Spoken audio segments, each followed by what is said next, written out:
ನಮಸ್ತೆ ಎಲ್ಲರಿಗೂ, ನಾನು Kantha. Welcome back to my YouTube channel. ನನ್ನ ಎಲ್ಲ ಕತೆ ನಿಮ್ಮ ಜೊತೆ. ಇವತ್ತು ಮಂಗಳವಾರ ಪೂಜೆ ಮಾಡೋಣ ಅಂತ ಬಂದೆ. ಎಲ್ಲ ಮನೆ ಒರೆಸಿದ್ದು, ಬಾಗಿಲು ಒರೆಸಿದ್ದು, ತೊಳೆದಿದ್ದು, ರಂಗೋಲಿ ಹಾಕಿದ್ದು ಎಲ್ಲ ಆಯಿತು. ಈಗ ಪೂಜೆ ಮಾಡೋಣ ಅಂತ ಬಂದೆ. ಟಿಫನ್ನು ಆಯಿತು, ದೋಸೆ ಮಾಡಿದ್ದೆ. ಸಿಂಪಲಾಗಿ ದೋಸೆ ಮತ್ತು ಚಟ್ನಿ ಮಾಡಿದ್ದೆ. ಸಾಂಬಾರು ಸ್ವಲ್ಪ ಇತ್ತು, ಮತ್ತು ಪಲ್ಯ ಏನು ಮಾಡೋಕ್ಕೆ ಹೋಗಲಿಲ್ಲ ಇವತ್ತು. ಈಗಂತೂ ನಮ್ಮ ಗಿಡದಲ್ಲಿ ತುಂಬಾ ಹೂವು ಸಿಗ್ತಾಯಿದೆ. ದಾಸವಾಳ ಅಂತೂ ಒಂದೊಂದು ತುಂಬಾ ಸಿಗ್ತಾಯಿದೆ. ಒಂದೊಂದು ಮಕ್ರಿ ಅಷ್ಟು ಹೂವು ಸಿಗ್ತಾಯಿದೆ. ಇನ್ನು ಮೇಲ್ಗಡೆ ಎಲ್ಲ ಇದೆ. ತುಂಬ ಜನ ಕಿತ್ಕೊಂಡು ಹೋಗ್ತಾ ಇರ್ತಾರೆ ಹಿಂದೆಯಿಂದ ಬಂದು. ನಮಗೂ ಆಗಿ ಮಿಕ್ಕುತ್ತಲ್ವ, ಯಾರಾದರೂ ಕಿತ್ಕೊಳ್ಳಿ ಅಂತ ನಾನು ಏನು ಕೇಳೋಕ್ಕೋಗಲ್ಲ. ಬೇಕಿರೋರೆಲ್ಲ ಸ್ವಲ್ಪ ಕಿತ್ಕೊಂಡು ಹೋಗ್ತಾರೆ. ನಮಗೂ ಆಗಿ ಮಿಕ್ಕಷ್ಟು ಹೂವು ಇದೆ. ಈಗಂತೂ ಮಳೆ ಬೀಳ್ತಾ ಇದೆ, ಅದಕ್ಕೆ ತುಂಬಾ ಹೂವು ಬಿಡ್ತಾಯಿದೆ. ಆದರೆ ಎಲ್ಲ ರೆಡ್ ಕಲರ್ ಆಗಿಬಿಟ್ಟಿದೆ. ಅದಕ್ಕೆ ಸ್ವಲ್ಪ ಕಲರ್ ಆಗಿದ್ದರೆ ಚೆನ್ನಾಗಿರ್ತಿತ್ತು. ಹಾಕಿದ್ದೆ ತುಂಬ ಕಲರ್ಸು, ಸುಮಾರು ಒಂದು 10 ಕಲರ್ಸ್ ಮೇಲೆ ಹಾಕಿದ್ದೆ. ಅದು ಯಾವುದೂ ಸರಿಯಾಗಿ ಬಂದಿಲ್ಲ. ಇದಂತೂ ರೆಡ್ ಕಲರು, ಇದು ಊರಿಂದ ನಾನು ತಂದಾಕಿದ್ದೆ. ಇದಂತೂ ಊರಲ್ಲಿ ಎಲ್ಲ ತೊಗೊಂಡೋಗಿ ಹಾಕ್ಕೊಂಬಿಟ್ಟಿದ್ದಾರೆ. ಕಡ್ಡಿ ತೊಗೊಂಡು ಎಲ್ಲರ ಮನೆ ಹತ್ರನೂ ಈ ದಾಸವಾಳ ಹಾಕ್ಕೊಂಡಿದ್ದಾರೆ. ಇದೊಂಥರ ನೋಡೋಕ್ಕೆ ಚೆನ್ನಾಗಿರುತ್ತೆ. ರೋಸ್ ಥರ ನೋಡಿದ ತಕ್ಷಣ ತುಂಬ ಒಂಥರ ಅಟ್ರಾಕ್ಟಿವ್ ಆಗಿರುತ್ತೆ. ಅದಕ್ಕೆ ಎಲ್ಲರೂ ತೊಗೊಂಡೋಗಿ ಹಾಕ್ಕೊಂಡಿದ್ದಾರೆ. ಇದೆಲ್ಲ ಆ ಕಡೆ ಇಟ್ಟಿರೋದು. ಫ್ರೆಂಡ್ಸ್ ನೋಡಿ, ನಾನು ಸಿಂಗಲ್ ಇಟ್ಟರೆ ಚೆನ್ನಾಗಿರಲ್ಲ ಅಂತ ಬಾಗಿಲಿಗೆಲ್ಲ ನೋಡಿ ಈ ಥರ ಬಂಚ್ ಥರ ಮಾಡಿ ಇಡ್ತಿದ್ದೆ. ನೋಡಿ ಈ ಥರ ಒಂದು 7-8 ಹೂವು ಒಂದೇ ಥರ ಇಟ್ಕೊಂಡು ಒಂದು ಬಂಚ್ ಥರ ಮಾಡಿ ಈ ಥರ ದಾರಲ್ಲಿ ಕಟ್ಬಿಟ್ಟು ಇಟ್ಟರೆ ತುಂಬ ಚೆನ್ನಾಗಿ ಕಾಣ್ತಿರುತ್ತೆ. ಮೇನ್ ಡೋರ್ಗೆಲ್ಲ ಇಟ್ಟರೆ ಚೆನ್ನಾಗಿ ಕಾಣ್ತಿರುತ್ತೆ. ನಾನು ಯಾವಾಗಲೂ ಅಷ್ಟೇ ಈ ಥರ ಮಾಡ್ತಿರ್ತೀನಿ ತುಂಬ ಹೂವು ಸಿಕ್ಕಿದಾಗ. ಈಗಂತೂ ತುಂಬ ಸಿಗ್ತಾಯಿದೆಯಲ್ಲ, ಅದಕ್ಕೆ ಬಂಚ್ ಮಾಡ್ತಾಯಿದ್ದೀನಿ. ತುಂಬ ದೊಡ್ಡದಾಗಿ ಮಾಡಿಬಿಟ್ಟೆ ಸಪೋರ್ಟಕ್ಕೆಲ್ಲ ಇಡೋಕ್ಕೆ. ಇನ್ನೊಂದೆರಡು ಹೂವು ಕಡಿಮೆ ಹಾಕಿದರೆ ಚೆನ್ನಾಗಿರ್ತಿತ್ತು ಅನಿಸುತ್ತೆ. ನೆಕ್ಸ್ಟ್ ಟೈಮ್ ಮಾಡೋಣ ಅಂತ ಇದನ್ನೇ ಇಟ್ಟೆ. ನೋಡಿ ತುಂಬ ಚೆನ್ನಾಗಿ ಕಾಣ್ತಿರುತ್ತೆ. ಬಾಗಿಲಿಗಂತೂ ಇಟ್ಬಿಟ್ರೆ ಇನ್ನು ಬೇರೆ ಹೂವು ಏನು ಬೇಕಾಗಲ್ಲ, ಅಷ್ಟು ಚೆನ್ನಾಗಿ ಕಾಣ್ತಾ ಇರುತ್ತೆ. ಮೇನ್ ಡೋರ್ಗಿಟ್ರೆ ನೋಡಿ ಇಟ್ಟಿದ್ದೀನಿ. ನಾನು 3 ಮಾಡಿದ್ದೆ, ನೋಡಿ 3 ಇಡ್ತಾಯಿದ್ದೀನಿ. ಈ ಥರ ಚೆನ್ನಾಗಿ ಕಾಣುತ್ತೆ. ಪೂಜೆ ಎಲ್ಲ ಮುಗಿಸ್ಕೊಂಡು ಮತ್ತೆ ಟಿಫನ್ಗೆ ಬಂದೆ. ದೋಸೆ ಹಾಕ್ತಿದ್ದೀನಿ. ಬೆಳಗ್ಗೆ ಹಾಕಿದ್ದೆ, ಮತ್ತು ಈಗ ನನಗೆ ಹಾಕ್ಕೊಂಡು ತಿಂತಾಯಿದ್ದೀನಿ. ನಾನು ತುಂಬ ತೆಳ್ಳಗೆ ಹಾಕಿದ್ರೆ ಇಷ್ಟ ಆಗಲ್ಲ ನಂಗೆ ದೋಸೆ. ಸ್ವಲ್ಪ ದಪ್ಪನೇ ಸಾಫ್ಟಾಗಿದ್ದರೆ ಚೆನ್ನಾಗಿರುತ್ತೆ ಅಂತ ನಾನು ಸ್ವಲ್ಪ ದಪ್ಪನೇ ಹಾಕ್ಕೊತೀನಿ ದೋಸೆ ನನಗೆ ಮಾತ್ರ. ಇನ್ನು ನಮ್ಮ ಮನೇಲಿ ಎಲ್ಲರಿಗೂ ಒಂದು ಪೇಪರ್ ಥರ ಇರಬೇಕು. ನಾನು ಸ್ವಲ್ಪ ಸಾಫ್ಟಾಗಿ ದಪ್ಪನೇ ಹಾಕ್ಕೊತೀನಿ ಮಂದಕ್ಕೆ. ಮಂಡೇ ಇಡ್ಲಿ ಮಾಡಿದ್ದೆ, ಅದೇ ಸ್ವಲ್ಪ ಇನ್ನೂ ಬ್ಯಾಟರ್ ಇತ್ತು, ಅದರಲ್ಲೇ ದೋಸೆ ಹಾಕ್ತಿದ್ದೀನಿ. ಪಲ್ಯ ಏನೂ ಮಾಡಿಲ್ಲ, ಚಟ್ನಿ ಮಾಡಿದ್ದೆ. ಟಿಫನ್ ಮಾಡಾದಮೇಲೆ ಇವತ್ತು ಉಪ್ಪಿನಕಾಯಿ ಹಾಕೋಣ ಅಂತ ಅಂದ್ಕೊಂಡಿದ್ದೆ. ಲಾಸ್ಟ್ ವಿಡಿಯೋಲಿ ಹೇಳಿದ್ದೆ ಎಲ್ಲ ಹಚ್ಚಿಟ್ಟಿದ್ದೀನಿ, ಉಪ್ಪು ಖಾರ ಹಾಕಿಲ್ಲ ಅಂತ. ಫ್ರೆಂಡ್ಸ್ ಅದೆಲ್ಲ ಆಲ್ರೆಡಿ ರೆಡಿ ಆಗಿದೆ. ಈಗ ಊಟಕ್ಕೂ ಯೂಸ್ ಮಾಡ್ತಾಯಿದ್ದೀನಿ. ನಾನು ಶೇರ್ ಮಾಡೋಕ್ಕಾಗಲಿಲ್ಲ, ಅದಕ್ಕೆ ಇವತ್ತು ಶೇರ್ ಮಾಡೋಣ ಅಂತ. ಮಾವಿನಕಾಯಿ ಇತ್ತು, ಅದಕ್ಕೋಸ್ಕರ ಒಂದೇ ಒಂದು ಮಾವಿನಕಾಯಿ ತೊಗೊಂಡು ಅದರಲ್ಲಿ ಉಪ್ಪಿನಕಾಯಿ ಹಾಕ್ತಾಯಿದ್ದೀನಿ. ಅದು ವರ್ಷ ಇಡೀ ಸ್ಟೋರ್ ಮಾಡ್ಕೊಂಡು ತಿನ್ಬೋದು, ಏನು ಕೆಡೋದೇ ಇಲ್ಲ. ಇನ್ಸ್ಟೆಂಟ್ ಉಪ್ಪಿನಕಾಯಿ ಎಲ್ಲ ತುಂಬ ದಿನ ಸ್ಟೋರ್ ಮಾಡಿ ಇಟ್ಕೊಂಡು ತಿನ್ನೋ ಅಂಥ ಉಪ್ಪಿನಕಾಯಿ ನಿಮಗೂ ಶೇರ್ ಮಾಡೋಣ ಅಂತಲೇ ವಿಡಿಯೋ ಮಾಡ್ತಾಯಿದ್ದೀನಿ. ಅದ್ರ ಜೊತೆ ಇನ್ನೊಂದು ಸಿಂಪಲ್ ಟಿಪ್ ಹೇಳ್ತಾಯಿದ್ದೀನಿ ನೋಡಿ. ಚಟ್ನಿ ಆಲ್ರೆಡಿ ಸಮ್ಮರಲ್ಲಂತೂ ಚಟ್ನಿ ಇರೋದೇ ಇಲ್ಲ, ಸ್ವಲ್ಪ ಬೇಗನೆ ಒಂಥರ ಹಾಳಾಗ್ಬಿಡುತ್ತೆ ಅಂತ ಹೇಳ್ಬೋದು. ನೋಡಿ ನಮ್ಮ ಮನೆಯಲ್ಲೂ ಅಷ್ಟೇ ಮಿಕ್ಸಿಗೆ ಹಾಕ್ತೀವಲ್ವ, ಅದಕ್ಕೆ ಒರಳಲ್ಲಿ ರುಬ್ಬಿದ್ರೆ ಸ್ವಲ್ಪ ಇರುತ್ತೆ. ಮಿಕ್ಸಿಗೆ ಹಾಕಿದ್ರೆ ಅಂತೂ ಈ ಸಮ್ಮರಲ್ಲಿ ಇರೋದೇ ಇಲ್ಲ. ಬೆಳಗ್ಗೆ ಮಾಡಿದರೆ ಮಧ್ಯಾಹ್ನ ಅಷ್ಟರಲ್ಲೆಲ್ಲ ಒಂಥರ ಸ್ಮೆಲ್ ಬಂದುಬಿಟ್ಟಿರುತ್ತೆ. ಅದಕ್ಕೆ ನಾನೇನು ಮಾಡ್ತೀನಿ ಅಂದರೆ ನೋಡಿ, ಈ ಥರ ಬಟ್ಲಲ್ಲಿ ಸ್ವಲ್ಪ ಕೋಲ್ಡ್ ವಾಟರ್ ಹಾಕಿ ಅದರಲ್ಲಿ ಇಟ್ಬಿಡ್ತೀನಿ. ಆಗ ಸ್ಮೆಲ್ಲು ಬರೋಲ್ಲ, ಏನೂ ಇಲ್ಲ, ಚೆನ್ನಾಗೇ ಇರುತ್ತೆ.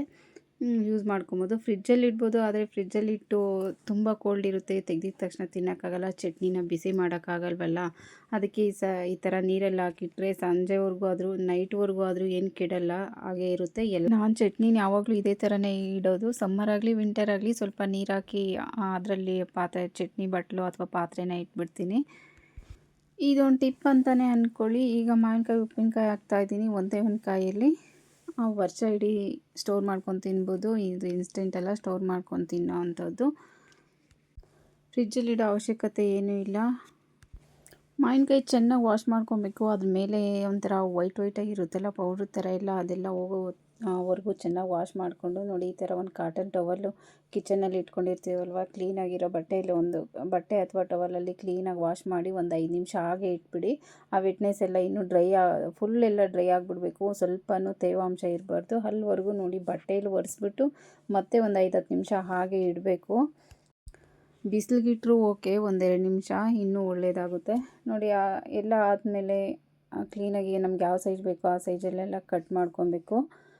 ನೀರಿನ ಅಂಶ ಅಂತೂ ಸ್ವಲ್ಪನೂ ಇರಬಾರ್ದು ನೋಡಿ. ನಾನು ಒಂದು ಮೀಡಿಯಮ್ ಸೈಜ್ಗೆ ಕಟ್ ಮಾಡ್ಕೊತಾ ಇದ್ದೀನಿ. ಉಪ್ಪಿನಕಾಯಿಗೆಲ್ಲ ಸ್ವಲ್ಪ ವಾಟೆ ಬಲ್ತಿರೋ ಅಂಥದ್ದು ಮಾವಿನಕಾಯಿ ಆದರೆ ಚೆನ್ನಾಗಿರುತ್ತೆ, ತುಂಬ ಎಳೆದಾದರೂ ಚೆನ್ನಾಗಿರಲ್ಲ. ನಾನು ತೊಗೊಂಡಿರೋ ಮಾವಿನಕಾಯಿ ಕರೆಕ್ಟಾಗಿದೆ.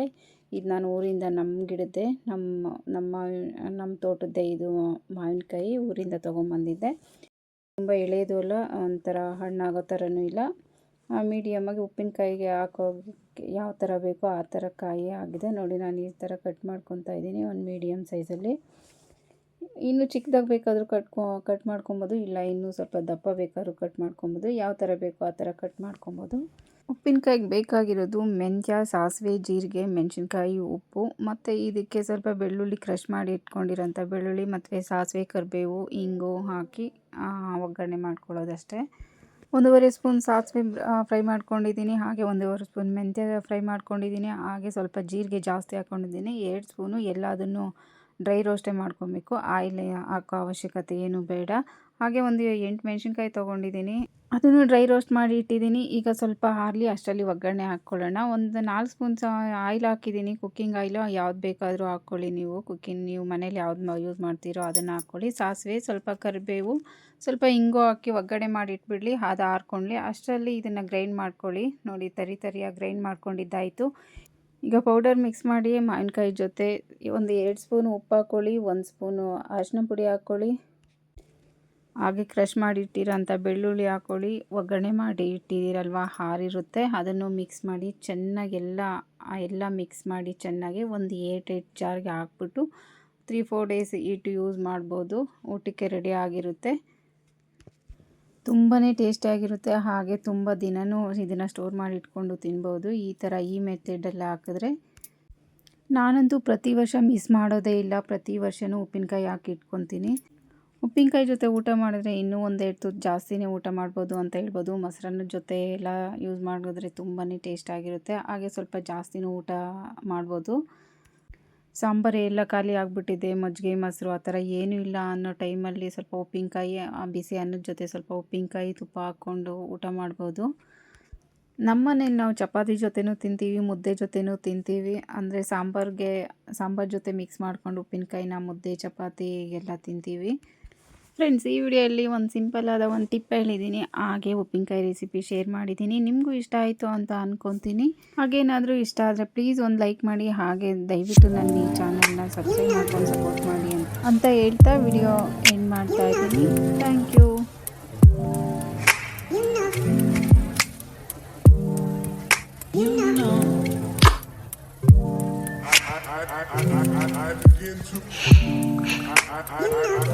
I begin to